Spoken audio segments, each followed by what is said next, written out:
Welcome to ViviTalks. I'm Vivienne Aerts. Join me in celebrating 100 talented female musicians from my last album, type of thing. Empowering female cacao farmers in Congo's Virunga State Park and restoring the rainforest. Delve into the musical journeys, creative processes, and unique perspectives of these talented women that were involved in the making of this album.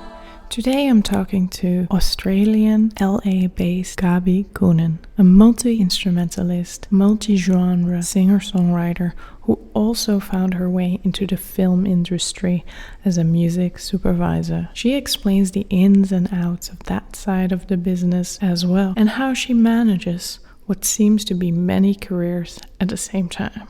Welcome at my official podcast, Gabbi. It's been a while, and it's so great to see you again. And thank you again for singing on my album. Absolutely. Thanks for having me. Yeah, so excited to see you and catch up. So for our listeners, let's just start with, who are you? Where do you come from? And how did you get where you're now? Which is a wide question. Yeah. Oh my gosh. So in the beginning, no, my name is Gabbi Coenen. I am originally from Perth, Western Australia. I am a singer and a songwriter. I also play piano and bass. Recently, I've delved a bit into music supervision for film and TV in the year since I've lived in LA. Being from Perth, there's a small music scene there. I studied jazz singing at the West Australian Academy of Performing Arts, or WAPA as it's colloquially known. And then instead of moving to Melbourne like everyone else from my class did, I was like, screw that, I'm just going to go to New York. I'm going to skip that step and jump right in. So I then transferred to the New School for Jazz, and was there for 2.5 years. And then I was in New York on an artist visa, bopping around, trying to figure out how to make my music work. In that time, I started my own band and started focusing more on writing original music. And then eventually that led me to moving to LA in 2020. So I've been here for 3 years now. That's amazing. And we met in Brooklyn. Yes. In New York. Yes. That must have been 2018. I think right? So, yeah. It was either 2018 or 2019, and our mutual friend Raquel brought us together for a vocal ensemble thing she was trying. And the thing I remember the most is that, well, one, we met your husband, who's this amazing, like, pastry chef extraordinaire. Two, I learned that you were also Dutch. My dad is Dutch, so I was like, oh, wow, that's cool. And I also remember you had a bunch of like really interesting apps and gear that you played with. And I was like, oh, that's so cool. Yeah, I love the iPad apps. Yeah, that was so great. we did this choir stuff together, right? I think so, yeah. Yeah, it was fun. Great. And so what you're up to now, right? I've been like listening to your album a lot. Oh, thank you. So tell me a little bit about how this lasts.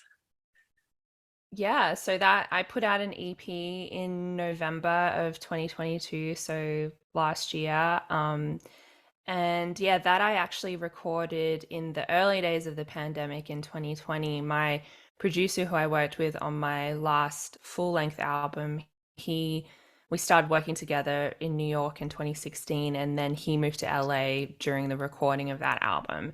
And that process had gone so well that I was always like, oh, if I ever, record something else, I definitely want to work with him again.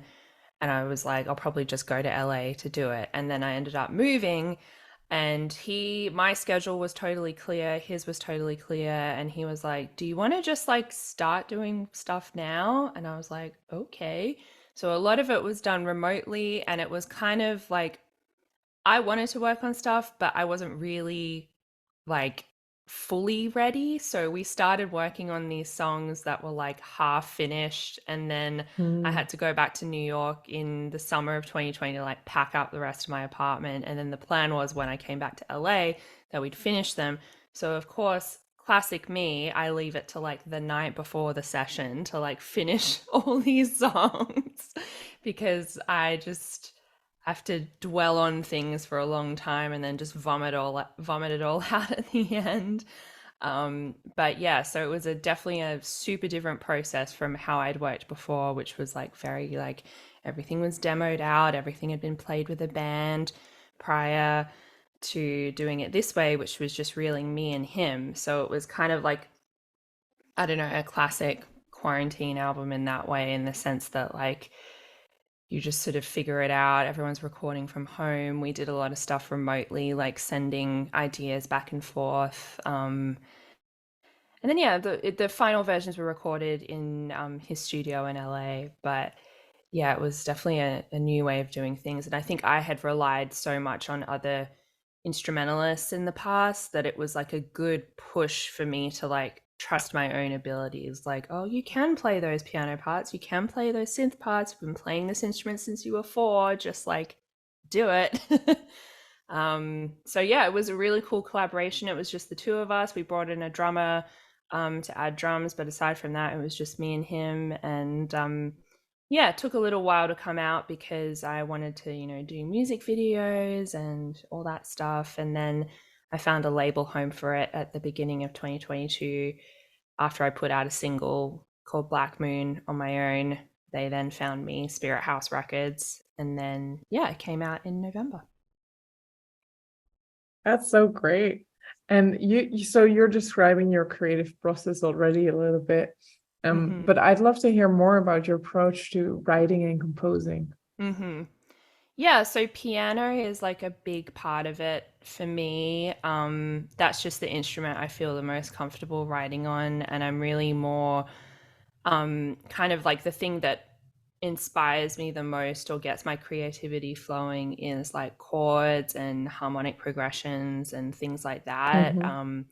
So that's often where I start. But I also like separately from that have like a huge folder on my notes app full of like little lyric ideas, and I'm always trying to jot things down. So it's kind of the work then comes from trying to put those two things together. Sometimes it all comes at once. Like I'll start playing something and then the lyrics come automatically. And that's always like a blessing because I'm like, it just arrived. But most of the time it's like I will have these musical ideas and then I'm like, well, what is that musical idea trying to say? Or like these lyrics that I have or these poems or whatever they might be, like what fits them musically, like what's the musical message for those words. So it's most of the time it's more of like a process of trial and error, trying to figure out what works with what. And then yeah, once the ball gets rolling with that, then I kind of finish the song with that idea. Like I'll start with like pairing things together, and then once I feel good, then I'll kind of like use that formula, that like rhyme scheme or whatever it might be, that chord progression, and that'll be how I finish out the song. So yeah, but a lot of it is really just playing piano, which I need to do more of these days. Are you also performing with the piano then? So when I play solo, which is something I've gotten more into since I've lived out in LA, yes, I will play piano and sing.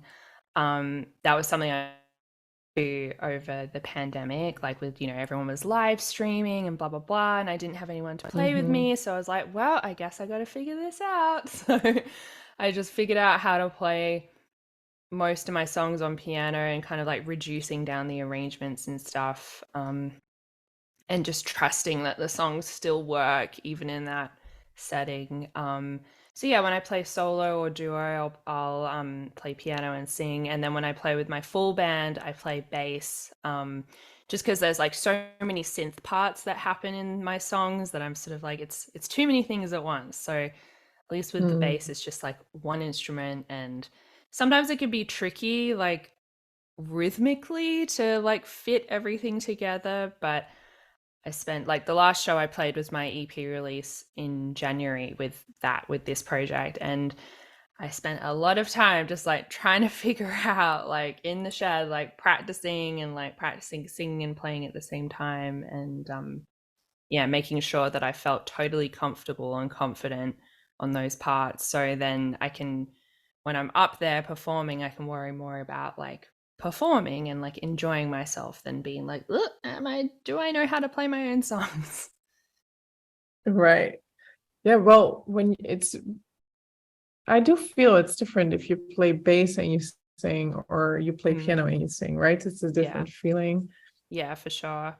Yeah, bass is fun because it's sort of, yeah, it's more rhythmic. I'm more connected with the drummer. Drums is like my favorite instrument. So I always love, music or like the stuff that I write to have like a really, strong rhythmic component, even if it's more of like a ballad or whatever it might be. Like the rhythm is really something that is compelling to me as a performer and as a songwriter. But yeah, with piano, it's very you're very exposed. Though I will say that also over the pandemic, I was experimenting a little bit with like playing bass solo, and this was just like, for things that I'd put on my Instagram. I haven't like delved into doing this like in a show or like live or anything yet, but yeah, trying to play like chords on the bass and then like singing over it and stuff. So that was fun to experiment with.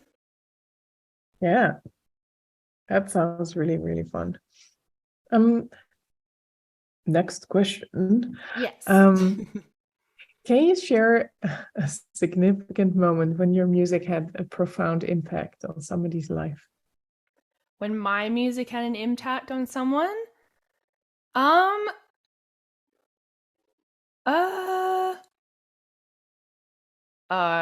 gonna go for the easy option and get all mushy. My partner,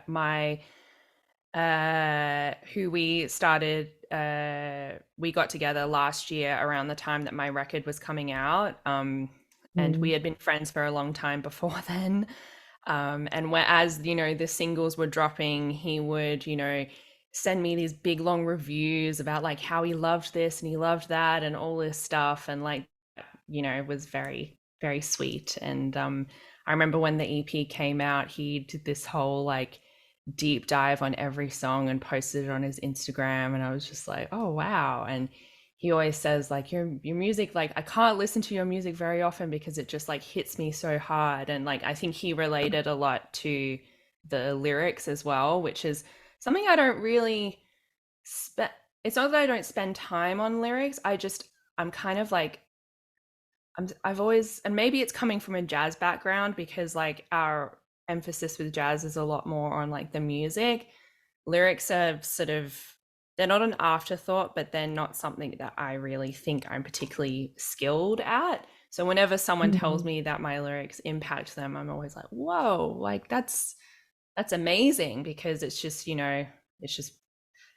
I'm not, as much as I would love to be like the Max Martin of pop music or whatever it is that I'm doing, like, I'm not trained as a lyricist in any way, shape or form. So yeah, that was very special when my record was coming out last year and my partner was like, your lyrics are this and that, and so, remind me of these situations that I've been through. I was like, oh, that's so nice.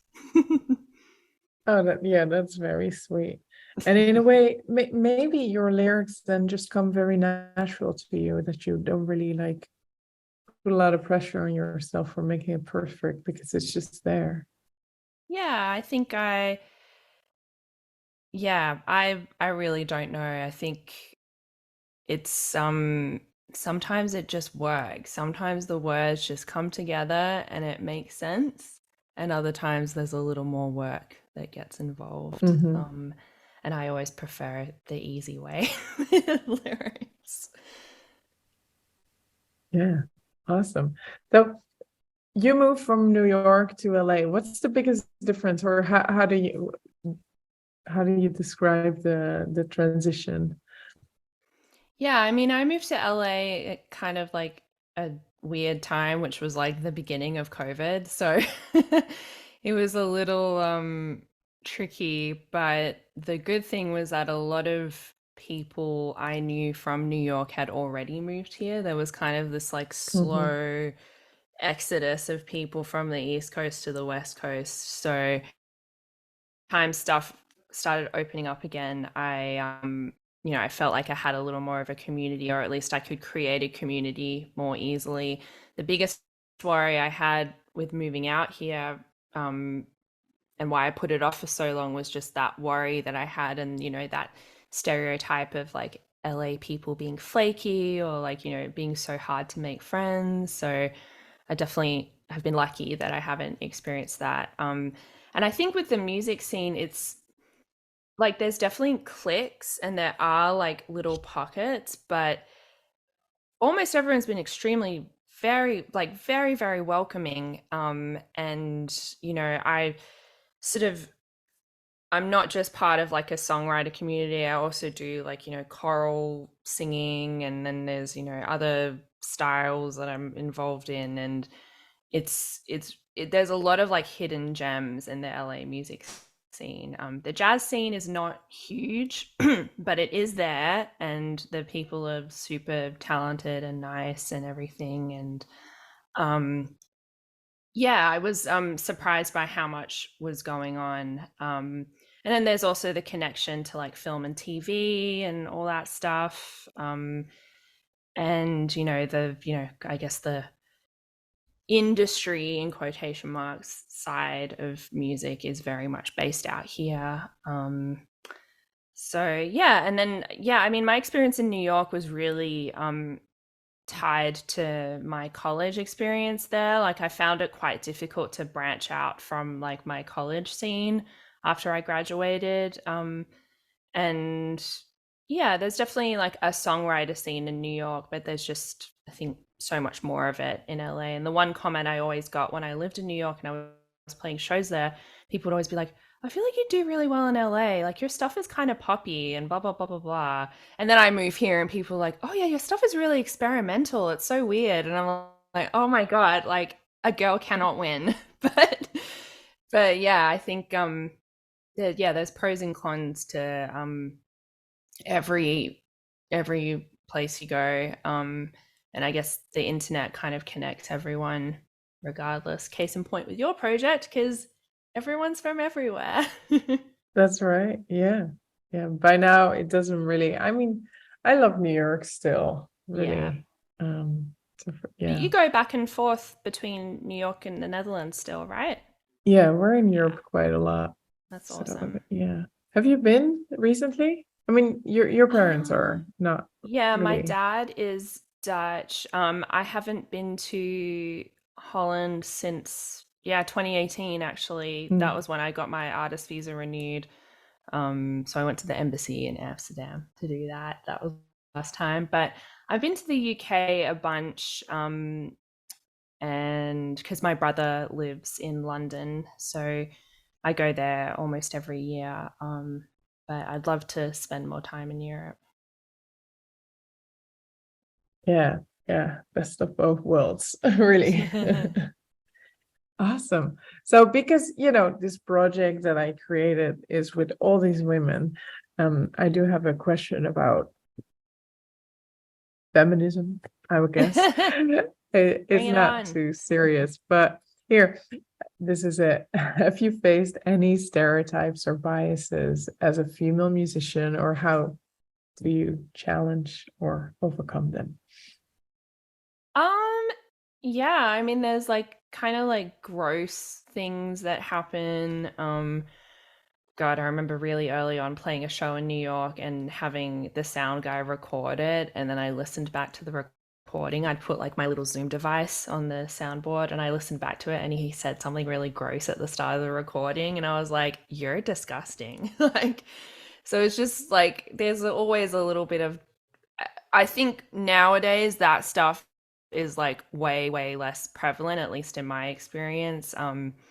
But yeah, like, God, there were teachers at my university back in Australia who'd make kind of like off-color comments, and just I think as like since the Me Too movement, that kind of stuff has definitely at least outwardly become way less acceptable.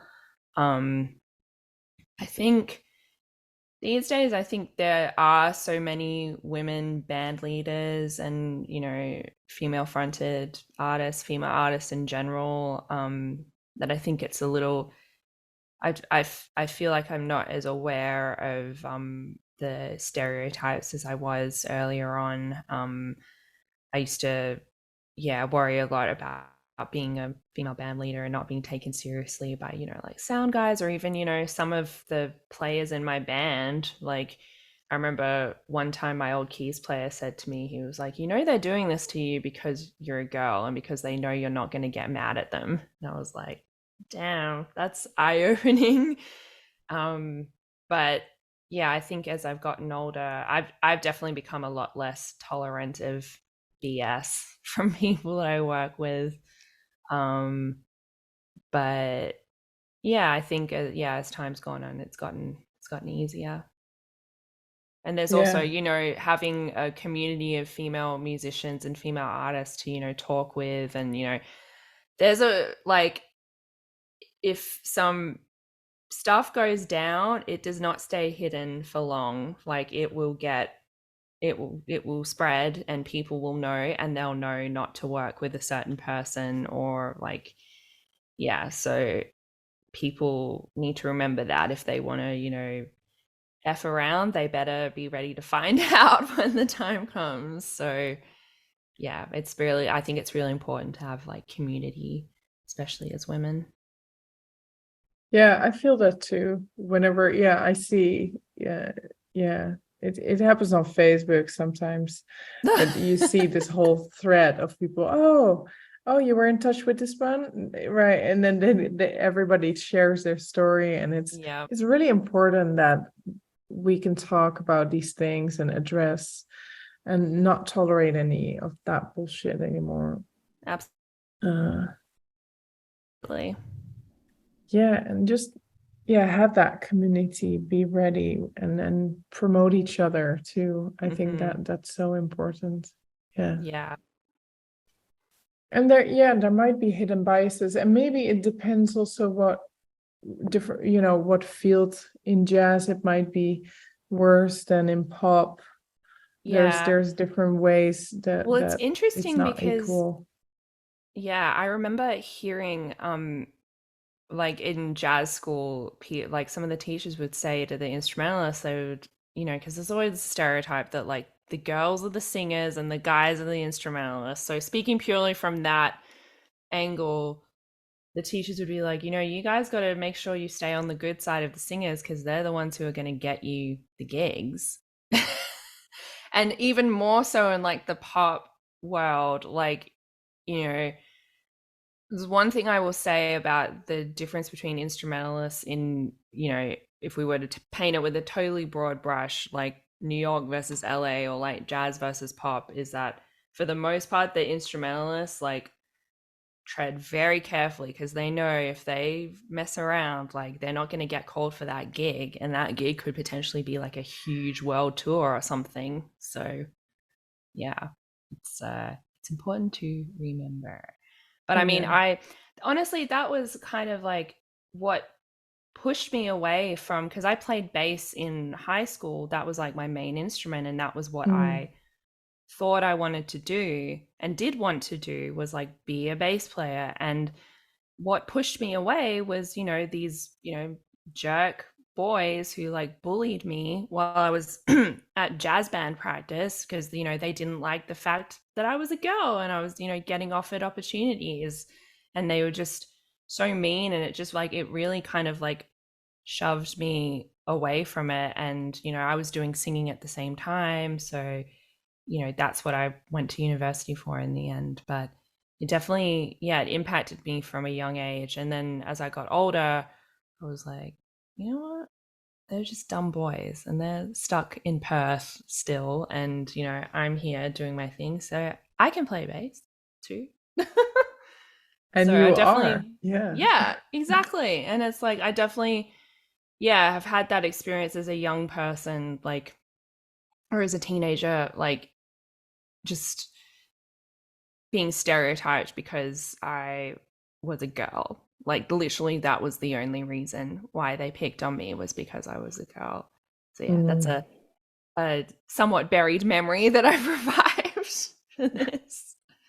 But I think, yeah, I think we all have them. Yeah, we all have those experiences, and you have to cope with them as best you can and hope that, you know, the next generation or like the people in your life now don't repeat those same behaviors. Yeah, totally. I agree. Yeah. So what advice would you give to an aspiring woman musician who is just starting their musical journey? Oh man. I definitely suffer from a perfectionism curse. So I would say if you're also a perfectionist, try everything you can to not let that stop you from doing stuff, whether that is playing shows or finishing songs or just putting things out there, whether that be on social media or like, you know, releasing records or whatever it is. I think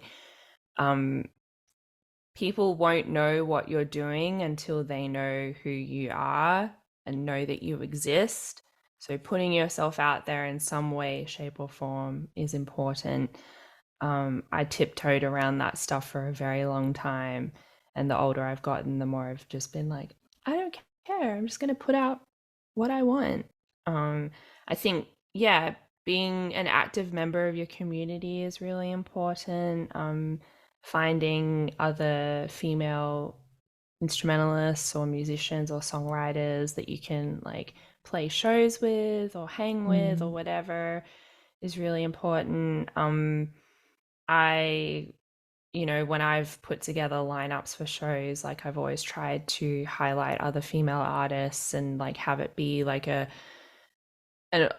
it usually always ended up being like an all-female bill, and I always hated it when like venues would want to brand it as that. I'm like, no, it's just like these are the musicians I'm vibing with. This is what makes sense on the lineup. Like we don't have to do the whole it's an all-girl lineup. Like that's ridiculous, especially in 2023. Like come on. But yeah, that was, you know, having other female artists and musicians to talk to is invaluable. Both, you know, people your own age and people older than you.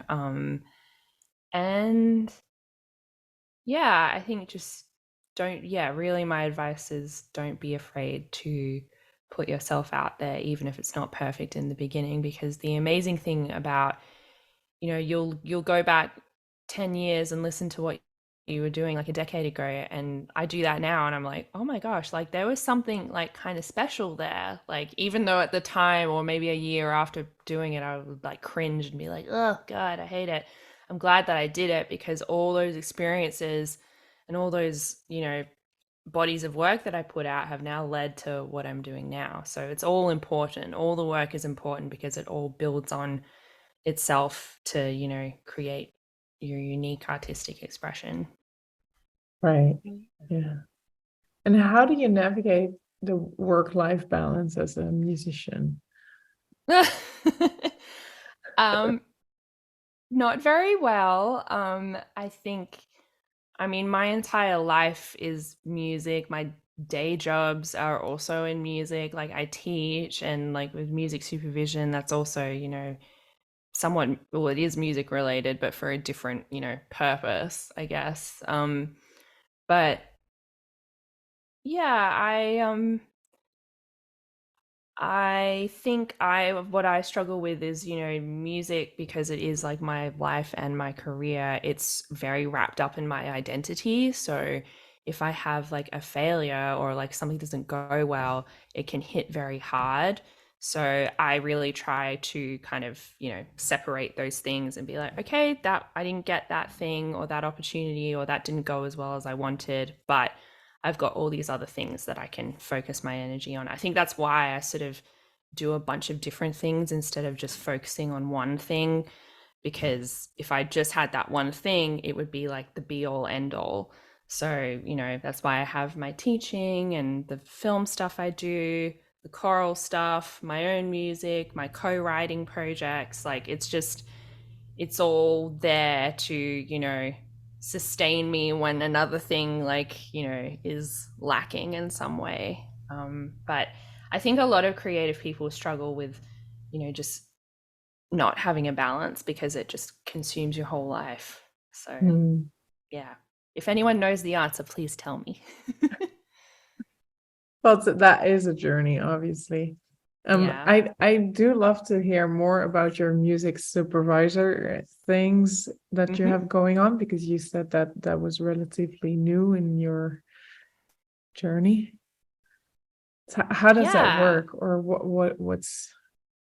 So basically, that job involves picking music. The simple version is like choosing music for films and TV shows. It can also be for like video games. I recently worked on a play, of all things, because apparently you have to license music for theater, which I didn't know until this past month.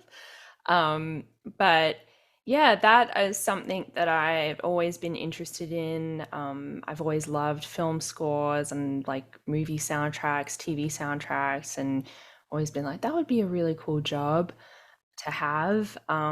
It's a very competitive field, I will say that. But I took a course at UCLA Extension last year in music supervision and licensing and copyright law. And then from that, a classmate of mine put me in touch with a producer who was working on an indie horror movie. So that's sort of been the main project I've been working on for the last year. And then from that, I've, you know, worked on a couple of short films plus this play. There's another short film coming up. But really, like, the thing that I really enjoy about it is you know, the fun part of, you know, being creative and trying to help the director figure out like what song is going to fit this scene, but then also the problem solving part, because, you know, it's all well and good to be like, I want to have a Bob Dylan song in my ultra low budget movie, but that never in a million years is that going to happen. So then, like, trying to find other options, finding artists who are similar, I feel like it really has played to my strengths of, like, you know, just constantly like listening to new music in like a variety of genres, being a musician myself, like, and having access to a lot of different local artists and all that stuff. And then also, you know, there's also the administrative side, which is like figuring out how to get permission and licensing and all that kind of stuff. So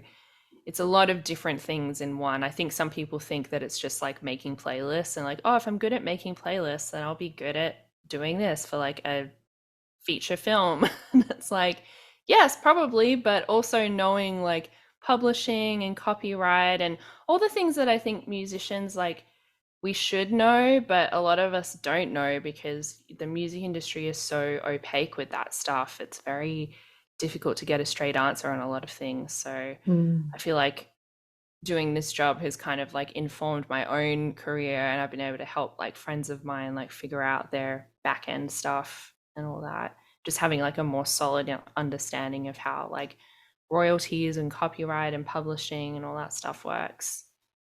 So yeah. Yeah. And you do that for a company, or you're on your own?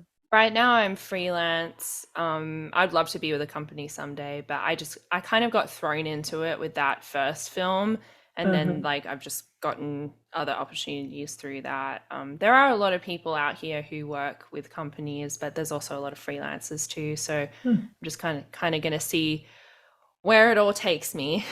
Yeah, that's exciting. Would you ever pitch your own music? So that is, people ask me that, which is so interesting. So that is technically a big no-no. I could pitch my music to other music supervisors, like that's fine. The one time I did that, it was actually for the feature film, and the producer was like, well, Gabbi, you're a musician. You should just put your songs on the playlist too. And I was like, I don't know about that, but okay. So I put one song on, and then we had a meeting with the director, and she was listening to the playlist, and she had said earlier, she was like, yeah, there was one song that I really, really liked on this that I want to use. And she got to the point where I heard her listening to one of mine, and I was like, oh, is that the song? And she looked at me and she was like, oh no, this wasn't it. I was like, ah. It was Bummer. so funny. I was like, that was my lesson. I was like, never again, no matter who like encourages me, whether it's the producer or whether I think, oh, what's the harm? No, because the last thing I want is to be in that situation where I'm like, oh, okay, well, I'm not going to say that that was me. She didn't know it was me that she was listening to, thank God. Otherwise, that would have been mega awkward. But yeah, it's definitely a separation of church and state in that way.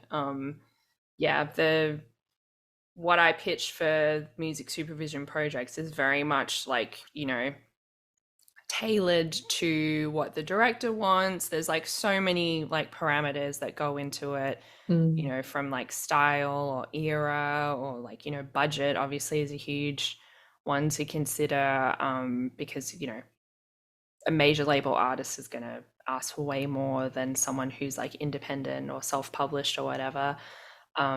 So it's very much about like, I'm in service of like the director's vision rather than, me having my own musical tastes and trying to push that onto a project.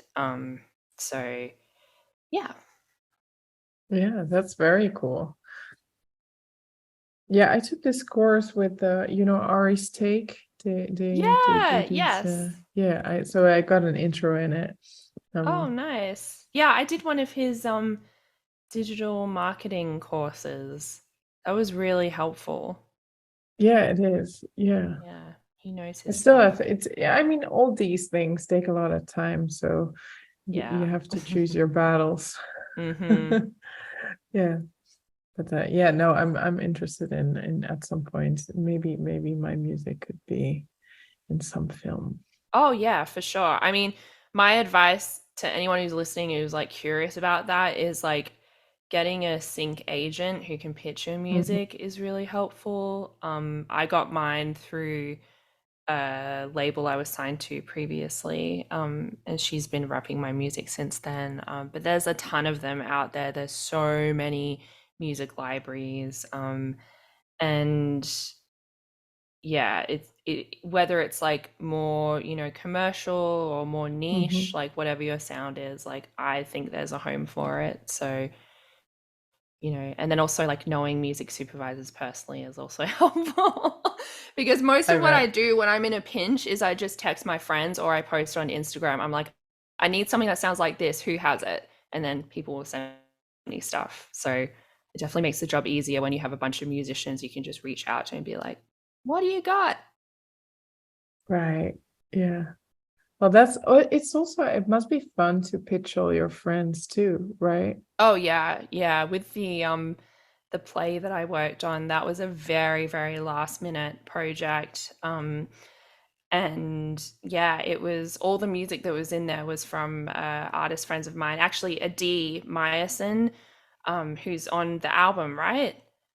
Yeah, Yes.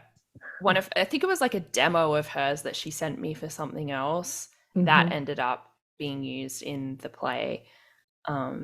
So yeah, it's super cool. That's kind of, my favorite part of it is just being able to like support my community and, Yeah. keep it in the family and, give those opportunities to people I care about and whose music I believe in. So yeah. Yeah. So awesome. Well, I have one last question. Are there any upcoming projects or goals that you're excited about? What's coming up? Nothing major right now. I am when the EP came out, I sort of like took a break from everything because I was so burned out from like the release cycle and planning everything and all that. I was just like, oh, I need a break. But now I'm definitely feeling the itch again and I'm like, I gotta, get back out there. So I've got some like songwriter showcase type things coming up, and I'm starting to work on some new music. And yeah, a choir that I sing with is touring to the UK in August, so Nice. that'll be fun. We're singing at like the Canterbury Cathedral, which is like the oldest cathedral in England. So it's like Wow. 1,000 years old or something. So I'm very excited for that. Is that a classical choir? It's yeah, it's sort of like Anglican music. So yeah, it's a mix of like hymns and then more like classical stuff. Yeah, it's good. It's good stuff. So yeah, I'll be doing that. And then yeah, just kind of laying the groundwork for a lot of things right now. I'm kind of in like hibernation mode, trying to get my juices flowing. What's the juices flowing again? Creative juices flowing. So I think yeah, in the next few months I'm gonna start to really get the ball rolling with some projects. There's like a whole album's worth of material that I've been sitting on that I'm like, I gotta, start actually recording that. So hopefully that'll happen soon. And yeah. Awesome. Where do you see yourself? I mean, this is a horrific question, right? Where do you see yourself in 10 years? Or what's the perfect picture of, where you want to go? Oh man, I mean, being able to do everything that I'm doing now and, making, good living off of it. I think that's the thing is like, I love working in film and TV, especially independent film. Like I could definitely, see myself being, hopefully somewhat successful doing that. But then also creating my own music. Like I like having the two kind of there. Like the more kind of industry side job, sort of like working more on the film side of things, but then also being able to still create my own music, release my own records, play shows, sort of having both of those things happening concurrently. Because as I said earlier, having just one would, I don't think I would be able to, I think I would get bored if it was just one thing. So definitely having those two outlets for creativity is something that's really important to me and something that I hope to be doing forever. 10 years, 20 years, whatever it is. So yeah. Yeah, I love that you say that because I always wear many hats and I really I can really relate to that.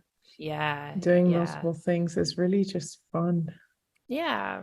It's kind of everything. Yeah, I feel like it gets overwhelming at times, but I would rather that than just, be stuck or feel stuck with one thing. Like I like having the flexibility of being able to go between multiple things. Yeah. Keeps life interesting. Yeah. Awesome. So where can people find you? I will put the stuff in the description as well, but where can they find you? So my artist project is called RVBY My Dear. That's spelled RVBY My Dear, like the Thelonious Monk song, but all caps and with a V instead of a U. You can find my music under that name on Spotify, all the streaming apps. I have a YouTube channel with all my music videos up there. And then, I'm on Instagram. That's probably my most active social media. Though I did download Threads, so I'm technically on Threads as well. Who knows if that'll even be a thing in a year from now, but yeah, Instagram is where you can find me. That's where I post about all the shows and performances I'm doing. I also post about my music supervision work on there, so it's kind of the hub for all things me. And then I also have my website under my name, GabbiCoenen.com, spelled GABBICOENEN. That's sort of got a more variety of musical projects that I've worked on, including like the choral stuff and then some other I was on a doom metal EP last year, so that was interesting. So yeah, it's all things Gabbi are out there on the internet. Awesome. Well, it's been a pleasure, and I mean it's thank you so much for being on the podcast and on my album, because Absolutely. it really Thank you so means much a for lot. having me. It was such a pleasure to, like, I was listening to it yesterday and I was like, oh my gosh, it's such a cool and amazing thing to have all those people and all those women on one record. And I really admire you for, making it happen. It's such a huge undertaking, but it sounds gorgeous and it's such a beautiful project. And the chocolate was delicious. My partner and I like devoured that when you sent me all of it. I was like, yes. You got the family pack, right? You got all the flavors, right? Oh yeah, I got all of them. I was very, very happy to receive that. So I purposely released in March because I was so afraid of weather being too hot to send it everywhere, because now that's what I'm like. People order now and it's too oh yeah. hot. Yeah. Oh, it would totally melt. Yeah. Especially UPS here. is not gonna hang. No, they don't give a shit. They're just gonna like throw it out there. I think, well, I did read an article. They're gonna have like air conditioned trucks Oh, good. in a year. In a year, how have they not already had them? I know a guy who's a mailman, and they just sweat in there. Like those poor people are just like driving around those little trucks, like melting. And I'm like, how has this gone on for this long? It's crazy. Yeah. So I'm glad the chocolate made it over to you in, what was it, March? Probably, yeah. It was beautiful. It was not melted at all. It was great. We loved it. Awesome. Well, so great to talk to you, and keep in touch. Absolutely. Thank you. Have a great one. You too. As I conclude this episode of ViviTalks, I want to express my sincere gratitude for joining me in this musical journey. I hope you enjoyed exploring the stories and experiences of the incredible female musicians on my album. To stay updated on our latest episodes, subscribe to ViviTalks on your favorite podcast platform. Connect with me on social media through ViviTalks, and please check out my album Type of Thing, a musical exchange featuring 100 female musicians to empower female cacao farmers of Virunga State Park in Congo. It's about more than just music. It's about making a positive impact in the world. Your support is part of that journey, so thank you once again for tuning in. Until next time, keep celebrating the power of music, and let's continue to amplify the voices of remarkable women in the industry. Stay inspired, stay empowered, and keep the music flowing. With love and gratitude. Till soon.